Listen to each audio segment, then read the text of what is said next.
Bom dia, Raimundo. Bom dia a todas e a todos, bem-vindos. Vamos começar daqui a pouco. Só estou guardando os alunos chegarem. Enquanto isso... Professor, você viu que a Jaque saiu do paredão? Isso é um absurdo. Saiu por qual razão? Ela ganhou a prova do bate-volta. Mas essa prova estava prevista? Sim, é porque, tipo assim, eram 4 pessoas que estavam indicadas, que era 2 do Big Fone, que era ela e a Juliette, o Bill, que foi o voto da casa, e o Gilberto, que foi o voto do líder. O Gilberto já estava no paredão direto. Mas a Juliette, o Bill e a Carol tinha para bate e volta, porque são só 3 pessoas no paredão. Aí a Carol ganhou a prova do bate e volta. Ô, ódio. Nossa, que estranho, hein? E era para ela sair, com certeza, não é? Ela ia receber quase 100% de rejeição. As pessoas estão Eu revoltadas. acho que aquilo lá foi a ação do Boninho. Eu vou invadir o Projac, eu vou pegar todo mundo. Eu tenho visto muita repercussão, embora eu não tenha assistido, porque realmente não dá tempo de assistir. Eu tenho visto muita repercussão negativa, né? O caso daquele rapaz que saiu, acho que o Lucas, né? Lucas. Que vinha sofrendo muito bullying ali dentro do programa. E Não também... só bullying.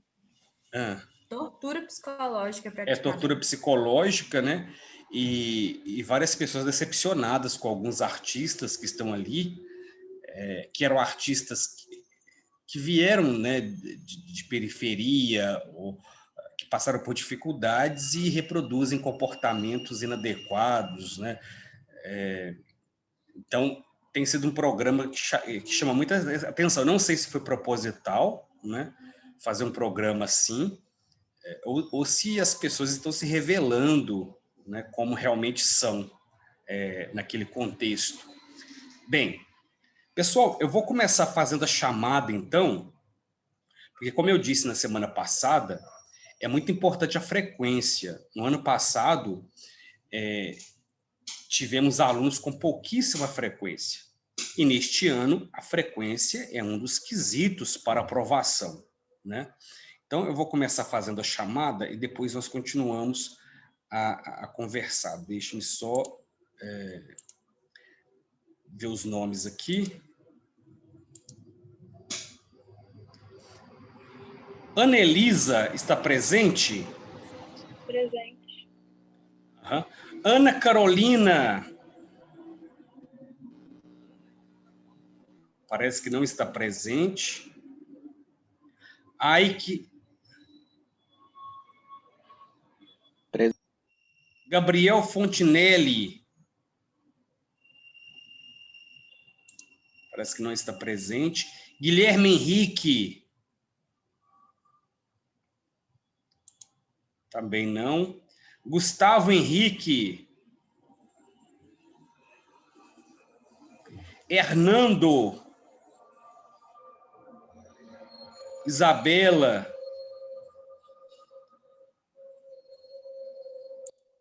Isabelle. Gente. Pulou eu. Sim, apenas só um minutinho. Israel está presente, né? João Antônio. Ausente. Laísa ou Laísa. Laísa, presente. Lucas. Estou aqui. Nayara. Presente. Raquel. Stephanie. Presente. Vivian. Fernanda. Parece que não está presente. Isabela Raíssa. Presente. A Fernanda tá, professor. A Fernanda tá? Então deixa eu mudar aqui. Só um minutinho. É que o áudio dela está bem baixo. Ah, sim. João Lucas.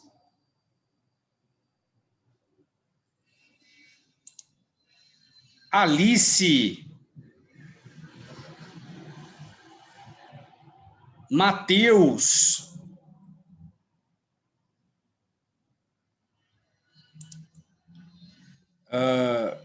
Arthur Prats. Então, vários aqui não estão frequentes, né? Depois eu volto a fazer chamada desses alunos para ver se chegaram. Bem, deixa eu ver, alguém fez algum comentário aqui. Ah, tá, Isabela está presente. Bem, então vamos iniciar agora o estudo propriamente dito. Pessoal, é importante que vocês adquiram o livro. Creio que quando vocês estavam no primeiro ano, vocês compraram um combo, né? Que é o livro do primeiro, segundo e terceiro ano. No caso da disciplina, nós temos 2 livros, que é o de português e o de literatura, né? Vocês têm esse material já? Sim ou não? Eu tenho. Tem, né? Pois é, que nós vamos Eu usar... não tenho. Você tem, Laísa Kathleen? Não, falta chegar na escola ainda. Eu comprei, mas tá para chegar na escola. Entendi. Por enquanto, então, nesta semana, nós vamos seguir, né? Eu vou passar o conteúdo, mas vocês vão observar que quem tem o livro, né? Quem tem o livro, nós estamos no capítulo 11 do livro, tá? Estamos no capítulo 11, que é exatamente o início do livro do segundo ano. Nós vamos estudar, então, neste capítulo 11, morfossintaxe, né? Então, morfossintaxe é a junção de 2 palavras, morfologia e sintaxe. Escreve sintaxe, mas a pronúncia é sintaxe. Morfologia é o estudo da forma. Vocês têm aula de biologia, vocês têm morfologia celular, por exemplo, a morfologia dos vegetais. Então, nós estudamos os componentes, né, dos vegetais, dos animais, etc., das bactérias. E a sintaxe é o estudo das relações que os termos possuem dentro de uma oração. Então, qual que é a diferença básica entre a morfologia e a sintaxe? Quando falamos em morfologia, estamos falando em classificação, né? Então, as classificações dentro da língua portuguesa são as classificações em classes de palavras: substantivo, adjetivo, verbo, pronome, advérbio e por aí vai. Isso significa, então, que a morfologia é o estudo das palavras isoladas, fora do contexto. A sintaxe, por sua vez, é o estudo da função que as palavras têm dentro de uma oração. Essa é a diferença básica. Então, por exemplo, o estudante está empenhado. A palavra estudante, isoladamente, é o quê? É um substantivo. É um substantivo simples e concreto. Agora, a palavra estudante, dentro dessa oração, o estudante está empenhado, ela assume uma função. Qual é a função que o estudante assume aqui? O estudante está empenhado. Sujeito. Exatamente, Ike assume a função de sujeito. Então, essa que é a diferença entre a morfologia e a sintaxe. A análise morfológica isola a palavra, né? E a sintática estuda essa palavra dentro do contexto. E ela, então, vai receber uma função. Vamos ver um exemplo aqui. Mãe, eu estou adorando assistir a aula, né? Então, o que fica assim quando está assistindo às aulas, gente? Eu?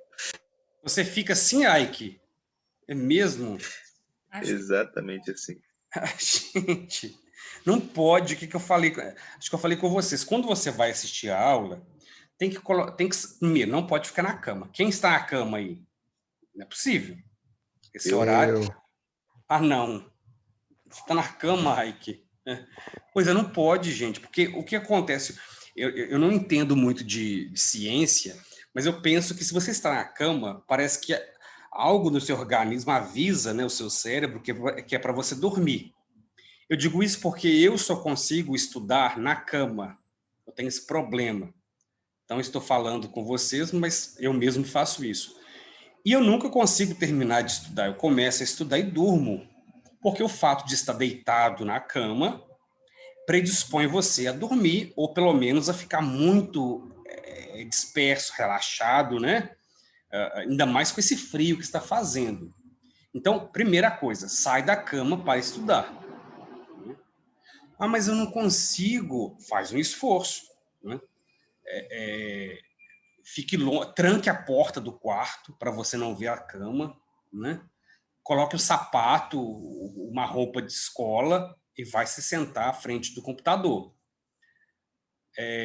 Mas eu faço isso, mas às vezes dá vontade de voltar para a cama. Então, fique na frente do computador e ligue a câmera. Porque aí, se você ligar a câmera, você não vai deitar. Porque todo mundo vai ver que você está deitado, né? E você não quer passar essa vergonha. Então,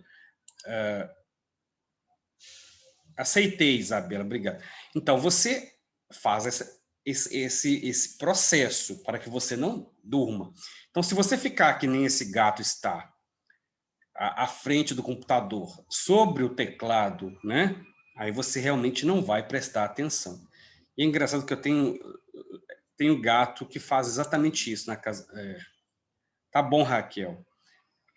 Tem gato que faz exatamente isso. Gosta de deitar em cima do teclado ou em cima do notebook, etc. Né? Mas o que me interessa aqui é fazer a classificação morfológica e sintática dos termos que estão presentes aqui nesta oração.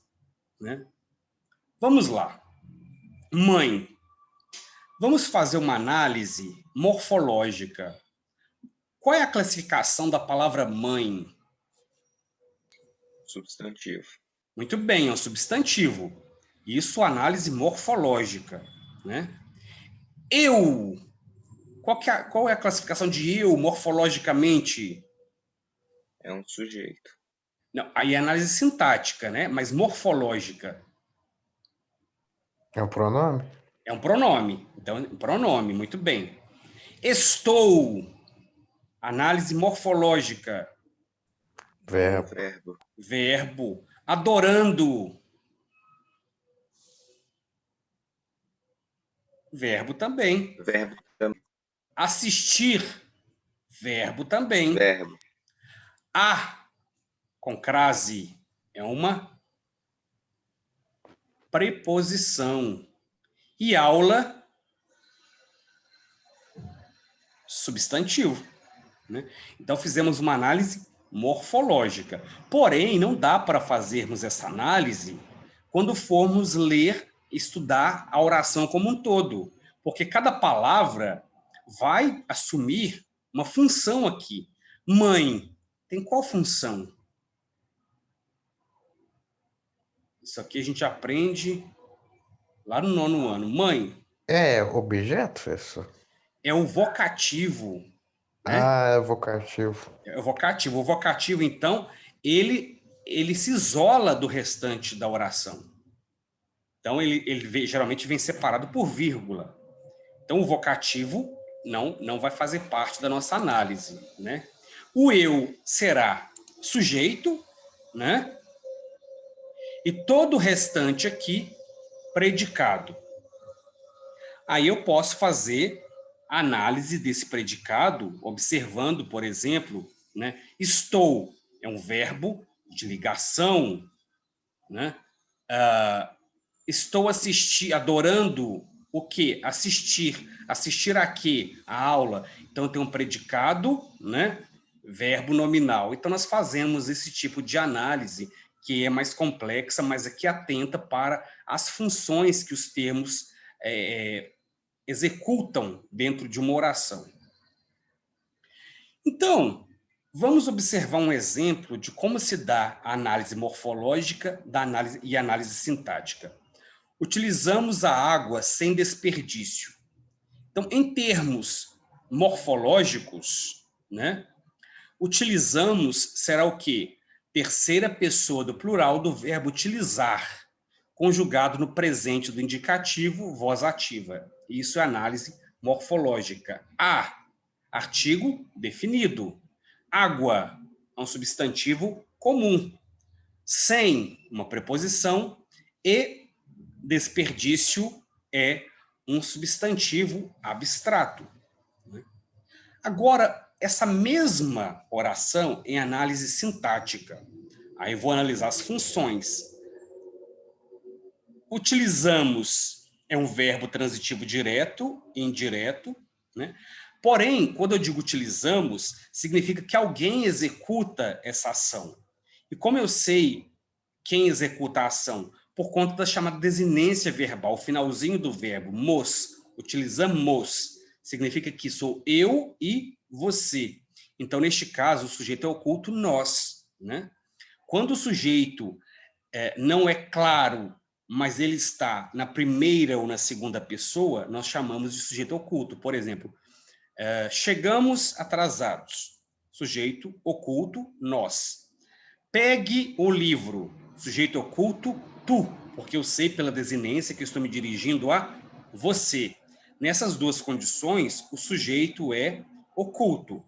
Agora, se eu disser, roubaram o meu celular, eu não consigo indicar que é oculto, porque eu não sei, né? Não sei quem roubou.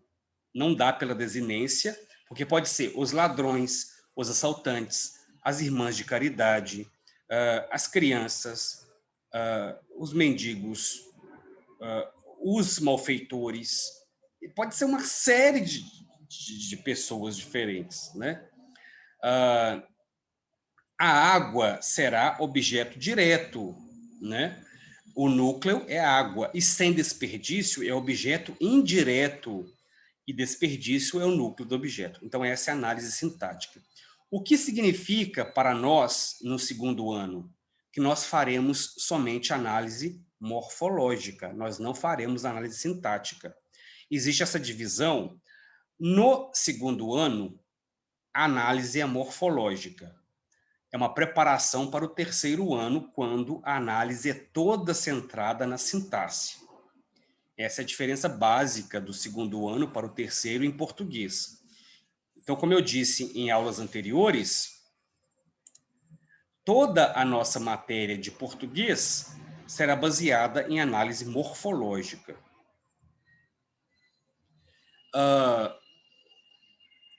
É preciso saber, ainda em termos de morfossintaxe, que existem os termos essenciais e os termos acessórios da oração. Bem, por que eu estou falando de morfossintaxe nesse primeiro capítulo? Porque, embora o nosso foco seja a morfologia, é preciso distinguir para vocês, muito claramente, a morfologia da sintaxe, né? Para que a gente não incorra em confusão. Porque vocês já estudaram em séries anteriores morfologia e sintaxe juntas ou separadas. Mas agora, definitivamente, nós vamos estudá-las separadamente. Então, quais são os termos essenciais de uma oração? São basicamente dois: sujeito e predicado. Uma oração não pode ter ausência de sujeito nem de predicado. E como nós identificamos o sujeito e o predicado? A partir do verbo, porque ele separa essa oração em dois pedaços. Então, vamos retomar conhecimentos já passados. Uma frase precisa ter verbo? Não. Não, e nem precisa ter sujeito. Quando eu digo, por exemplo, ufa, eu tenho uma frase, mas essa frase não tem sujeito e nem verbo. O que precisa haver para configurar frase? é preciso transmitir uma mensagem completa, né? Se há transmissão de uma mensagem completa, eu tenho uma frase. Agora, a oração necessariamente precisa ter verbo. Por isso, a oração tem como termos essenciais o sujeito e o predicado. Normalmente, então, o sujeito vem antes e o verbo depois.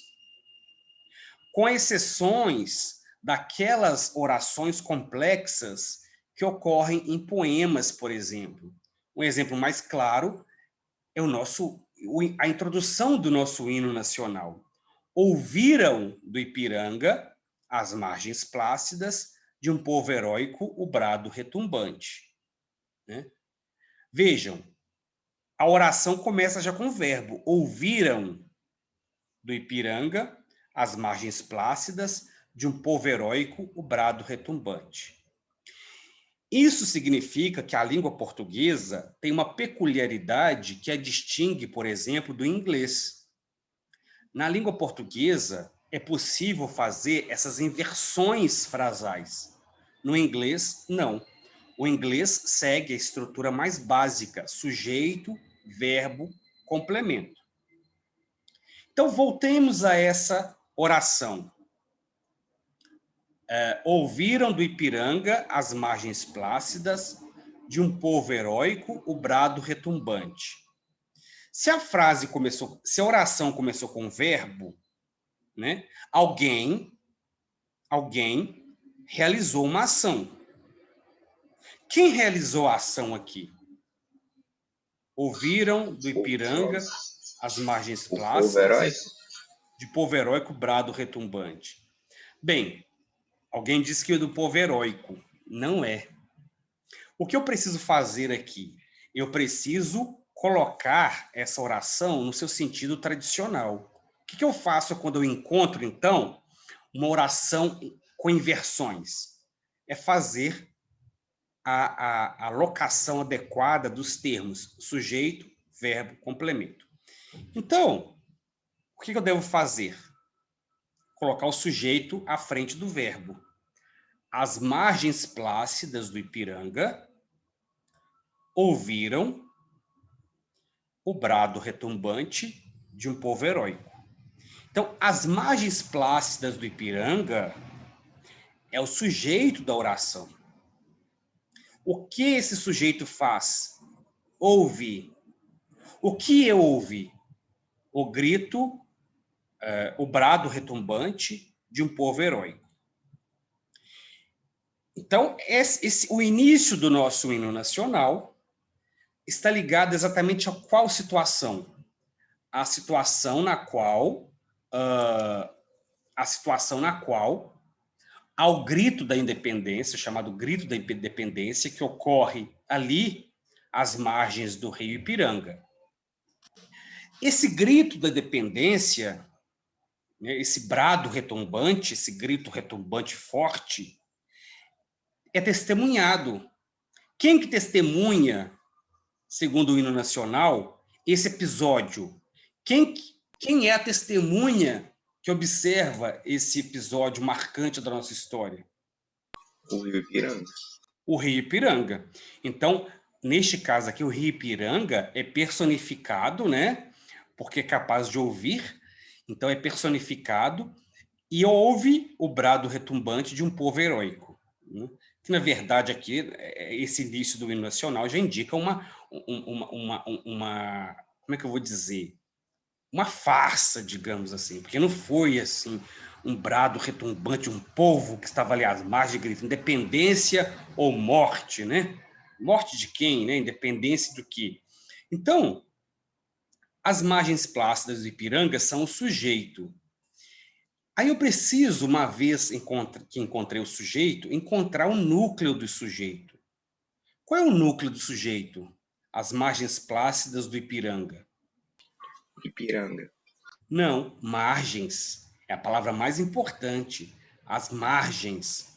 Do Ipiranga é uma qualidade que essas margens têm. Elas são margens do Ipiranga. Então, margens é o núcleo desse sujeito, que é um sujeito simples. porque tem apenas um núcleo.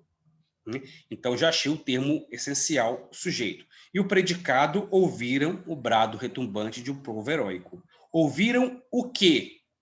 O brado retumbante. Então, eu tenho aqui um predicado verbal e também nominal, porque heróico é uma qualidade do brado. Então, veja como é complexa a classificação sintática de uma oração longa, né? Bem, o que eu quero dizer, então, com isso é que, normalmente, no português, e mais ainda no inglês, o sujeito vem antes do verbo, mas pode haver casos em que o sujeito venha depois, né? Tudo que não é termo essencial será chamado de termo acessório. Então, as preposições, adjuntos, complementos, etc. Mas não vamos ainda tratar disso. Agora, vamos ao que nos interessa mais, as classes de palavras. Elas se dividem, e isso está na unidade 11 do livro, em dois tipos. Elas são as variáveis e as invariáveis. O que são classes de palavras variáveis? São aquelas que se modificam, que vão para o plural, que vão para o feminino, né? Por exemplo, substantivo. Vamos pensar em um substantivo aqui. Escola. Escola é um substantivo. Ele pode ser flexionado em singular ou plural. A escola, as escolas. Isso significa que escola é um substantivo variável. Escola é variável em gênero? Por exemplo, vai para o masculino ou feminino? Não. Não. Então, em termos de gênero, escola é invariável. Agora, em termos de número, escola é variável. Um adjetivo, por exemplo, charmoso. Charmoso é um adjetivo. É um adjetivo variável em gênero? Sim, porque eu posso dizer... alguém está com barulho aqui no áudio. Deixa eu tentar corrigir É o isso. Matheus. Matheus? Não, não é o Matheus, não. Ele desligou. Desligou, né? Ah, tá. Então, por exemplo, charmoso é um adjetivo variável em gênero, porque eu posso dizer charmoso ou charmosa. É variável também em número. Charmosos, charmosas. É variável também em grau. Charmosíssimo, charmosíssima, charmosérrimo, charmosérrima. Então, variável. Vamos ver um numeral, né? Se eu disser alguns, então tem também variação. Pronome, né? Você, vocês, ela, elas também é variável. O verbo também vai ser variável. Por exemplo, comi, comemos, comeremos, comeram. Então, é variável também. E o artigo, o, a, os, as, uma, uns, umas. Então, todas essas classes de palavras aqui são variáveis. Temos ainda as classes invariáveis. Gente, essas não mudam de jeito nenhum. Não vão para o plural, não vão para o masculino ou feminino, ficam sempre do jeito que estão. Por exemplo, advérbio. Lentamente é um advérbio de modo. A palavra lentamente não se modifica. Tá? Eles caminharam lentamente. As aulas se seguiram lentamente, não vai haver mudança no advérbio. A conjunção e a preposição são conectivos, porque tem a função de ligar, né? Então, vamos ver a conjunção e. João e Maria foram abandonados no bosque. Vejam, o e aqui não varia, fica estático. Outra conjunção. Os estudantes que esqueceram o livro devem trazê-lo na próxima aula. Então, o que aqui é uma conjunção. Não vai para o plural, né? Tá. A preposição também não vai para o plural. Preposição no, a preposição, desculpa, a preposição em, a preposição para, essas preposições não vão para o plural, a menos que elas estejam juntas com o artigo, né? Na, por exemplo, é a preposição em mais o artigo feminino a, mas aí é outro caso. A preposição em si é invariável. E a interjeição. O que é uma interjeição? Alguém sabe?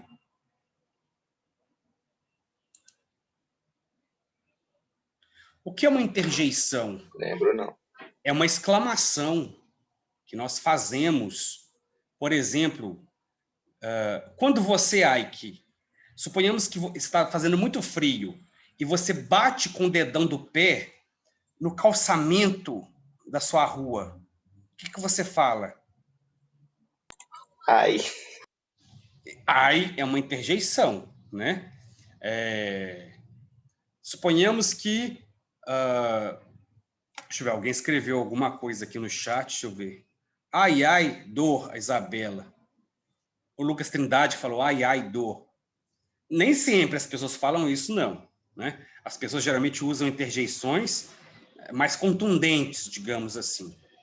Suponhamos que você está indo para isso, Suponhamos que você está indo para a escola, aliás, você está indo à escola todo arrumado e geralmente passa um carro e joga lama em você, né? O que você diz?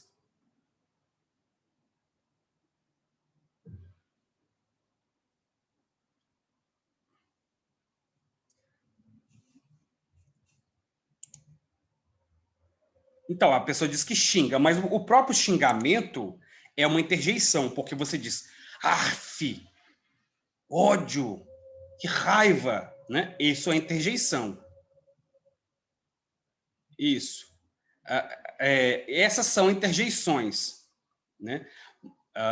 Mas, então a interjeição geralmente é uma palavra só, ou poucas palavras que indicam um sentimento de irritação, de admiração. Oba! Maravilha! Excelente! Não diga, af, né? Né? A pessoa quando está vendo jogo de futebol fica tensa, fala, então essas são as interjeições. Todas essas classes de palavras são invariáveis, né? Certo? Então, o que nós vamos estudar ao longo do segundo ano são exatamente essas duas listas, as classes variáveis e as invariáveis. Mas isso é assunto para o ano todo, porque é muita coisa.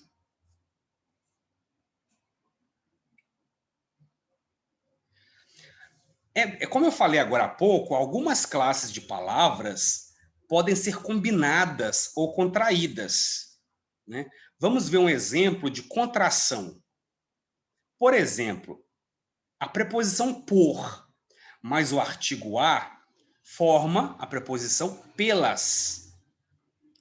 A preposição de mais o artigo a forma a preposição da. E aí, vai de mais o do, então eu não vou falar tudo isso aqui, mas são as preposições formadas por contração. Existem as classes de palavras formadas por combinação. A mais o, ao. A mais a, o a com crase. Então, o que é o a com crase? Nada mais é do que a junção de dois as. Por isso, a crase é usada justamente para marcar que ali é uma junção, né? É o a da preposição mais o a do artigo. Vou à escola. Eu tenho dois as. Vou à escola. Para não repetir esses dois as, nós contraímos. Isso é a crase. Daí a grande dificuldade de muitos alunos com relação ao uso da crase. É porque não sabe O que que não sabe? Não sabe se o verbo exige preposição ou não exige. Se o verbo exige preposição, significa que existem dois As. O A do verbo, mais o A do artigo feminino, né? A mais aquele, aquele. Então, são junções. Gente, eu estou fazendo aqui, é um apanhado, né? Mas nós vamos ver tudo isso com mais detalhes. Então, qual é o primeiro passo para fazermos uma análise morfossintática? O primeiro passo é fazer a classificação das palavras existentes, né, na frase ou na oração. Nós fizemos isso agora há pouco com a frase que eu passei do mãe, estou adorando assistir a aula. Aqui no caso dos jovens estão mais conectados à internet hoje, né? Nós poderíamos fazer a mesma coisa. O segundo passo é identificarmos o verbo. No caso aqui, os jovens estão mais conectados à internet hoje. O verbo aqui é estão. Uma vez que eu achei o verbo, o que eu já tenho? O sujeito e o predicado. O sujeito, o que está antes desse verbo, e o predicado, tudo que vem depois. Se houver mais de um verbo, aí eu terei, então, classificações mais extensas. O terceiro passo é identificar algumas funções de cada parte da frase. Por exemplo, os jovens estão mais conectados à internet hoje. Então, eu sei que esse à internet, esse A com crase, significa que eu tenho dois As. O A da preposição, mais o A do artigo feminino internet. Aliás, do substantivo feminino internet. Agora, nós também temos, imediatamente após o verbo, palavras como a, para, de, com, sobre, sob, até. Por exemplo, o livro está sobre a mesa, né? The book is on the table. Esse sobre, né, é uma preposição. O livro está sobre a mesa. E aí, este pudim é para a sobremesa, né? Então, nós usamos várias vezes essas expressões que podem ser preposições, podem estar ligadas ao verbo, podem ser verbos transitivos diretos ou indiretos. Tudo isso nós vamos ver ao longo do ano. Estou apenas fazendo uma retomada breve. O quarto passo é identificar o tipo de verbo, que é o verbo conectar, né? Os jovens estão mais conectados à internet. Se o verbo é transitivo direto, indireto, transitivo direto e indireto ou intransitivo. E o quinto passo é que podem haver termos nessa oração que estejam sendo usados de forma aleatória, que estejam sobrando. Então, quando você faz uma limpeza na frase, sobram algumas palavras que são aquelas que nós chamamos de que exercem funções complementares, como predicativo do sujeito, agente da passiva, complemento nominal, vocativo ou aposto, né? Bem, o que nos interessa, então, nessa primeira explicação, é sabermos a diferença entre a sintaxe e a morfologia. E sabermos que vamos estudar, basicamente, a morfologia, que é examinar a estrutura de cada uma das palavras sem levar em consideração o seu contexto dentro de uma oração.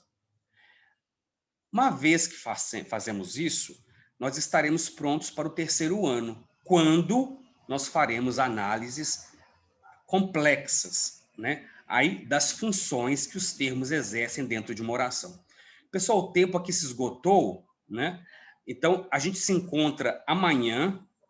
Então, uma ótima tarde a todos e até terça-feira. Aliás, até quarta-feira. Tchau.